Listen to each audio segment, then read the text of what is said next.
உலகம் முழுக்க ஈரான் அமெரிக்காவை பற்றி தான் பேசிக்கிட்டு இருக்காங்க. பாகிஸ்தானை யாருமே கண்டுக்க மாட்டாங்க அப்படின்னு பாகிஸ்தானில் இருக்கிற ஒரு மிக முக்கியமான அதிகாரி இந்தியா மீது அணுகுண்டு வீசுவோம் அப்படின்னு சொல்லி ஒரு செய்தியை பரப்பியிருக்காரு. இந்த செய்தி என்ன அப்படின்றதையும் மற்றும் பாகிஸ்தானியர்களோட நியூக்ளியர் ப்ரோக்ராமும் பாகிஸ்தானியர்களால் உண்மையிலேயே இந்தியாவை அணு ஆயுதங்களை கொண்டு அழித்து விட முடியுமா என்பதையும் தெளிவாக இந்த காணொலியில் நம்ம பார்க்க போகிறோம். நான் உங்கள் ஆகாஷ், தமிழ் பொக்கிஷம் வழங்கும் டிபி டிஃபென்ஸ். முதல் விஷயம், பாகிஸ்தானோட அந்த மிக முக்கியமான அதிகாரி யார் அப்படின்னு பார்த்தீங்கன்னா 2014 17 இந்தியாவோட ஹை கமிஷனாக இருந்தவர், அதாவது Pakistani high commission in India. இந்த நபர் என்ன சொல்லியிருக்காரு அவங்களோட செய்தி நாளிதழ்களில் அப்படின்னா, ஈரானை இப்போ எப்படி அமெரிக்கா தாக்குதோ அதே மாதிரி வருங்காலத்தில் இஸ்ரேல் சொல்கிற பேச்சை கேட்டுக்கிட்டு பாகிஸ்தானை தாக்குச்சுன்னா பாகிஸ்தானோட பிளான் என்ன அப்படின்னு கேட்டதுக்கு, ஈரான் எப்படி சுற்றி இருக்கக்கூடிய மத்திய கிழக்கு நாடுகளை தாக்குதோ அதே மாதிரி நாங்கள் இந்தியாவை தாக்குவோம் அப்படின்னு சொல்லி, அதுவும் குறிப்பாக இந்தியா மீது அணுகுண்டுகளை வீசுவோம் அப்படின்னு சொல்லி பரபரப்பாக பேட்டி கொடுத்துருக்காரு. இந்த வீர வசனத்தை அவர் பேசுறதுக்கு முன்னாடி அவர் ஒரு சில விஷயங்களை புரிஞ்சுக்கிட்டாகணும். அதாவது பாகிஸ்தானோட நியூக்ளியர் ப்ரோக்ராம் எப்படி வந்துச்சுன்றதை. ஏக்யூகான் நெட்வொர்க்கை பற்றி உங்களுக்கு நான் சொல்லணும் அப்படின்ற அவசியம் கிடையாது, நிறைய பேருக்கு ஏற்கனவே தெரிஞ்சிருக்கும். தெரியாதவங்களுக்கு சொல்லணும் அப்படின்னா, ஏக்யூகான் அப்படின்ற நபர் தான் பாகிஸ்தானோட நியூக்ளியர் வெப்பன்ஸ் ஃபாதர். இவர் என்ன பண்ணியிருக்காருன்னு பார்த்தீங்கன்னா, ஒரு யூகே மற்றும் யூரோப்பியன் பேஸ்ட் நியூக்ளியர் ரியாக்டர் ஃபெசிலிட்டியில் வேலை செஞ்சுட்டு அங்கேருந்து ரீசர்ச் டாக்குமெண்ட்ஸை திருடிட்டு வந்து பாகிஸ்தானில் நியூக்ளியர் வெப்பன்ஸ் ப்ரோக்ராமை ஆரம்பிக்கிறாரு. பாகிஸ்தானியர்கள் இதை பற்றி பெருமையாக பேசுவாங்க. இன்ஃபேக்ட் எனக்கு இந்த மேட்ரை சொன்னது கூட ஒரு பாகிஸ்தானி தான், யூகேயில் இருந்தப்ப. அதாவது தன்னோட உடம்புல நியூக்ளியர் ப்ரோக்ராமோட ஃபார்முலாவை எழுதிட்டு தப்பிச்சு வந்தார் அந்த நாட்டில் இருந்து அப்படின்ற மாதிரி பெருமையாக சொல்லுவாங்க. பண்ணது திருட்டு, இதில் என்ன பெருமை வேண்டி கிடக்கு? எனிவேஸ், பாகிஸ்தானியர்களோட திருட்டு பெருமைகளை பற்றி பேசுகிறதுக்கு முன்னாடி, இந்த ஏக்யூகான் திருடிட்டு வந்துட்டார், வந்து ஒரு நியூக்ளியர் பாம்பை டெட்டனேட் பண்ணியாச்சு. பண்ணதோட இவங்க சும்மா இருந்தாங்களா அப்படின்னு கேட்டிங்கன்னா கிடையாது. அமெரிக்கா கண்ணில் மண்ணை வாரி போட்டு டெஸ்ட் பண்ணது மட்டும் இல்லாமல் அமெரிக்காவோட எதிரிகளான நார்த் கொரியா மற்றும் ஈரானுக்கு இந்த வெப்பன்ஸ் கிரேட் யுரேனியம் உருவாக்குறதுக்கான அந்த சென்ட்ரிஃபியூஜை சப்ளை பண்ணியிருக்காங்க. இது ரொம்ப ரொம்ப முக்கியமான ஒன்று. குளோபல் லெவலில் நியூக்ளியர் ப்ளொரிஃபரேஷனை பண்ண மிக முக்கியமான நபர் யார் அப்படின்னா ஏக்யூகான் தான். இது நான் சொல்கிற ப்ராபகேண்டாலாம் கிடையாதுங்க, இது ஒரு ஃபேக்ட். நீங்கள் கூகுளில் போய் சர்ச் பண்ணி பாருங்கள், ஏக்யூகான் நெட்வொர்க்கை பற்றி உங்களுக்கு அவ்வளோ இன்ஃபர்மேஷன்ஸ் கிடைக்கும். இதை இஸ்ரேலியர்கள் தான் உறுதிப்படுத்துகிறாங்க. ஈரானில் இருந்த ஒரு சைபர் அட்டாக் உங்களை நிறைய பேருக்கு தெரிஞ்சிருக்கலாம், தெரியாதவங்களுக்கு சொல்கிறேன்.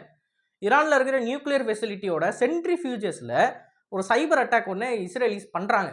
அந்த அட்டாக்கை பண்ணணும்னா அந்த பிளான்ட்டுக்குள்ளே ஒரு நபர் ஊடுருவணும், அவர் ஹார்ட்வேரில் அந்த வைரஸை ஏற்றணும்.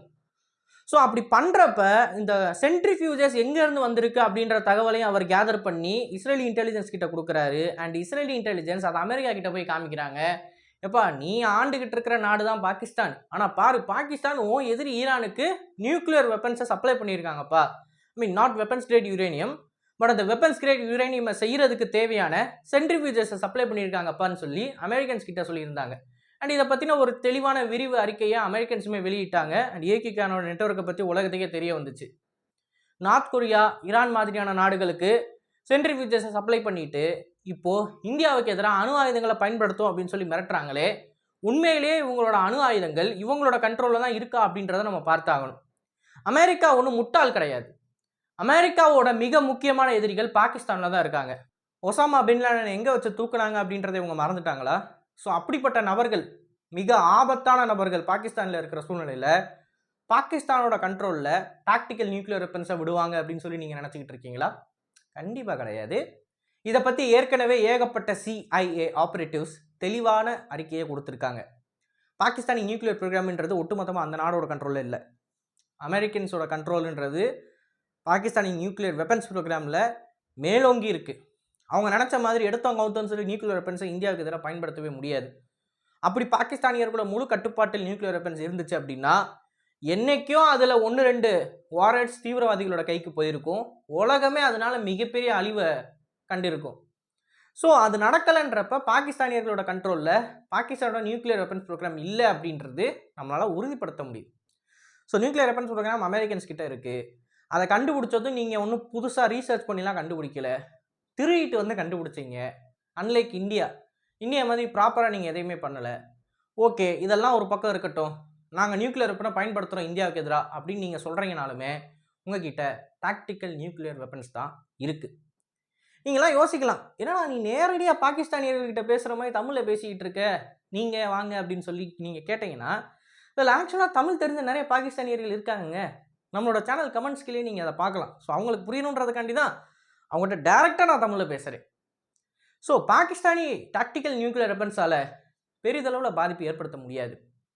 மிஞ்சி போனால் ஒரு 15லேருந்து 20 கிலோடன் அளவுக்கு தான் அவங்களால டெட்டனேட் பண்ண முடியும். ஆனால் இந்தியா சோதித்தது thermonuclear weapon. Thermonuclear வெப்பனோட கான்செப்ட் என்ன அப்படின்னு பார்த்தீங்கன்னா, டாக்டிக்கல் லெவலில் எனக்கு நியூக்ளியர் வெப்பன்ஸ் தேவையில்லை. அதாவது போரில் இராணுவ வீரர்களுக்கு எதிராக நான் அணு ஆயுதத்தை பயன்படுத்த மாட்டேன்.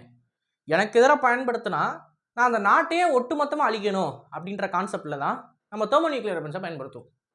ஸோ டாக்டிக்கல் நியூக்ளியர் வெப்பன்ஸ் அது 15 கிலோடன் இருந்துச்சு அப்படின்னா, தெர்மோ நியூக்ளியர் வெப்பன்ஸ் 500லேருந்து 1500 கிலோடன் வரைக்கும் இருக்கும். It's 100 to 1000 times stronger. அவ்வளவு சக்தி வாய்ந்த அணு ஆயுதங்கள் இந்தியா கிட்ட இருக்கு, தெர்மோ நியூக்ளியர் வெப்பன்ஸ். இது எல்லாமே அக்னி 7 ஏவுகணைகளில், அக்னி 5 தான் இருக்குன்னு சொல்லி நீங்கள் கேள்விப்பட்டிருப்பீங்க. பட் அக்னி 7ன்றது இந்தியா கிட்ட இருக்குது. அதோட பேர் வேறு. அதை கூடிய சீக்கிரம் நம்ம டெஸ்ட் பண்ணுவோம். அக்னி 5, 6, 7, K4, K15 and K2 missiles அப்படின்னு சொல்லி ஏகப்பட்ட மிசைல் பிளாட்ஃபார்ம்ஸில் லோடடாக இருக்குது. பாகிஸ்தானின் நகரங்களை நோக்கி ஒரு அக்னி 5 ஏவுகணை தயாராக இப்போ நீங்களும் நானும் வீடியோ இந்த பார்த்துக்கிட்டு இருக்க சூழ்நிலையில் இந்தியாவில் இருக்குது. எஸ், எல்லா மிசைலுமே ப்ரீ லோடட், ப்ரீ ஆர்ம்டு. அதோட டெஸ்டினேஷன் வந்து முதல்ல முடிவு பண்ணி வச்சுருவாங்க, இந்த மிசைல் இந்த சிட்டிக்கு அப்படின்னு. அப்படி இருக்கிற சூழ்நிலையில் எந்த தைரியத்தில் இந்த நபர்கள் டாக்டிக்கல் நியூக்ளியர் வெப்பன்ஸை வச்சுக்கிட்டு நாங்கள் இந்தியாவை தாக்குவோன்னு சொல்லி சொல்கிறாங்க? எனக்கு புரியல. இது ஒரு சூசைட் மிஷன். அதாவது எலிமருந்தை எடுத்து சாப்பிட்றதுக்கு சமம் இது.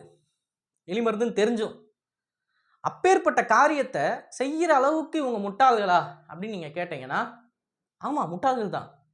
நான் முட்டாள்கள் இல்லை அப்படின்னு சொல்லுவேன்னு நினச்சிங்களா? இல்லை, அவங்க முட்டாள்கள், அவ்வளோ மோசமான முட்டாள்கள். ஸோ இந்த முட்டாள்கள் கிட்ட இருந்து நம்மளோட நாட்டை நம்மளால் பாதுகாத்து கொள்ள முடியுமான்னு கேட்டிங்கன்னா, ஆப்வியஸ்லி எஸ். என்னதான் பாகிஸ்தான் கிட்ட நியூக்ளியர் வெப்பன்ஸ் இருந்தாலும் அந்த நியூக்ளியர் வெப்பன்ஸை இந்தியாவுக்கு எதிராக பயன்படுத்தணும் அப்படின்னா அவங்களுக்கு 2 வழி தான் இருக்குது.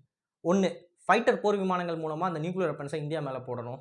இல்லை அப்படின்னா அவங்களோட பலிஸ்டிக் மிசைல்ஸ் மூலமாக இந்தியா மீது போடணும். ஆப்ரேஷன் சிந்தூர் அப்போ ஒரு பாகிஸ்தானியோட மிசைல் இந்தியாவில் லேண்ட் ஆச்சு அப்படின்னு நீங்கள் நியூஸ் எடுத்து காமிச்சிருங்க, உங்களால் முடியாது. ஏன்னா ஒரு மிசைல் கூட இந்தியாவில் லேண்ட் ஆகலை. அனைத்து ஏவுகணைகளும் இடைமறித்து அளிக்கப்பட்டது. ஆனால் பாகிஸ்தானில் அப்படியா? கிடையாது. எத்தனையோ இடங்களில் இந்தியாவோட ஏவுகணை நடத்தின அழிவு செயல்ன்றதை சேட்டலைட் இமேஜரிங் மூலமாகவே நம்மளால் பார்க்க முடியும். ஸோ பாகிஸ்தான் கிட்ட எந்த ஒரு ஏவுகணை இந்தியாவோட லேடு வான் பாதுகாப்பு அமைப்பை தாண்ட அளவுக்கு இல்லைன்றப்ப எப்படி அவங்க நியூக்ளியர் வெப்பனை போடுவாங்க? ஸோ மிசைல் ஆப்ஷனை தூக்கி எறிஞ்சிருங்க. ஒரே ஒரு ஆப்ஷன் ஃபைட்டர் ஜெட் தான் இருக்குது. அப்படியே நீங்கள் ஃபைட்டர் ஜெட் எடுத்துகிட்டு வந்தாலும் இந்தியாவோட S-400 எல்லச்சாமிக்கு எதிராக பாகிஸ்தானோட JF-17 வேலை செய்ய நீங்கள் நினைக்கிறீங்களா? கண்டிப்பாக கிடையாது. ஸோ பாகிஸ்தான் கிட்ட அந்த அணு ஆயுதங்களை பயன்படுத்துறதுக்கான பிளாட்ஃபார்ம்ன்றதே இல்லை. அவங்க வெறும் வாய் மட்டும்தான் பேசுறதுக்கு லாய்க்கு. அப்படி அவங்கக்கிட்ட உண்மையிலே ஆசட் இருந்துச்சு அப்படின்னா ஆப்ரேஷன் சிந்தூர் அப்போ நமக்கு எதிராக ஏதாவது ஒரு ஏவுகணை தாக்குதலையாவது அவங்க பண்ணியிருக்கணும்ல. ஒரு சிட்டியில் ஒரு மிசைல் விழுந்துச்சுரா, இந்த இடத்துல ஏவுகணை விழுந்து இங்கே ஒரு ஓட்டை இருக்குது அப்படின்னு நீங்கள் காமிச்சிருங்க பார்ப்போம். இந்தியாவில் காட்ட முடியாது உங்களால். ஏன்னா அது எதுவுமே நடக்கலை. அனைத்துமே இன்டர்செப்ட் பண்ணப்பட்டுருச்சு. ஸோ இப்படி ஒரு மோசமான ஆயுதங்களை வைத்துக்கொண்டு எங்ககிட்ட நியூக்ளியர் வெப்பன்ஸ் இருக்குது, அதை வந்து நாங்கள் உங்களுக்கு எதிராக பயன்படுத்துவோம்னு சொல்லி இந்தியாவுக்கு எதிராக ப்ராப்பகேண்டா பரப்புறதுனா இப்போதைக்கு யாரும் நம்ப மாட்டாங்க. மேபி பாகிஸ்தானியர்கள் வந்து அதை நம்புறதுக்கு வாய்ப்பு இருக்குது. ஏன்னா உலக லெவலில் பாகிஸ்தானோட நிலமன்றது ரொம்ப மோசமாக இருக்குது. இன்ஃப்ளேஷன் தலை விரித்து ஆடுது. அந்த ஊருக்கு மரியாதையும் கிடையாது. வெளிநாட்டில் போகிற பாகிஸ்தானியர்கள் வந்து நான் பாகிஸ்தானின்னே சொல்ல மாட்டாங்க, முதல்ல இந்தியர்கள் தான் சொல்கிறாங்க. இப்படிலாம் சூழ்நிலை இருக்கிறப்ப அந்த நாட்டு மக்களுக்கு வந்து ஒரு மொரால் பூஸ்ட்டை கொடுக்கறதுக்காண்டி இவர் வந்து இந்த ஸ்டேட்மெண்ட்ஸை பயன்படுத்தியிருக்காரு. ஆனால் என்னதான் இருந்தாலும் இவ்வளோ மோசமாக ஒரு பொய்யை சொல்கிற அளவுக்கு அந்த ஆளுக்கு தைரியம் இருந்திருக்கு அப்படின்னா அதை நம்ம பாராட்டியே ஆகணும். ஸோ இந்த இன்சிடெண்ட்டை பற்றி நீங்கள் என்ன நினைக்கிறீங்க? ஏன்னா எந்த வகையிலையும் நம்ம கூட மேட்ச் ஆகாத ஒரு கண்ட்ரி இப்படி ஒரு முட்டாள்தனமான ஸ்டேட்மெண்ட்ஸை கொடுத்துக்கிட்டு இருக்குன்றப்ப இவங்க என்ன பிறவிகள் அப்படின்றத வந்து எனக்கு தெரியல. உங்களுக்கு தெரிஞ்சால் கமெண்ட் பண்ணுங்கள். அண்ட் இது போல் நிறைய தகவலை தெரிந்து கொள்ள டிபி நியூஸ் பேஜை ஃபாலோ பண்ணிக்கோங்க. நல்லதை பாருது நல்ல சமுதாயத்தோட நன்றி.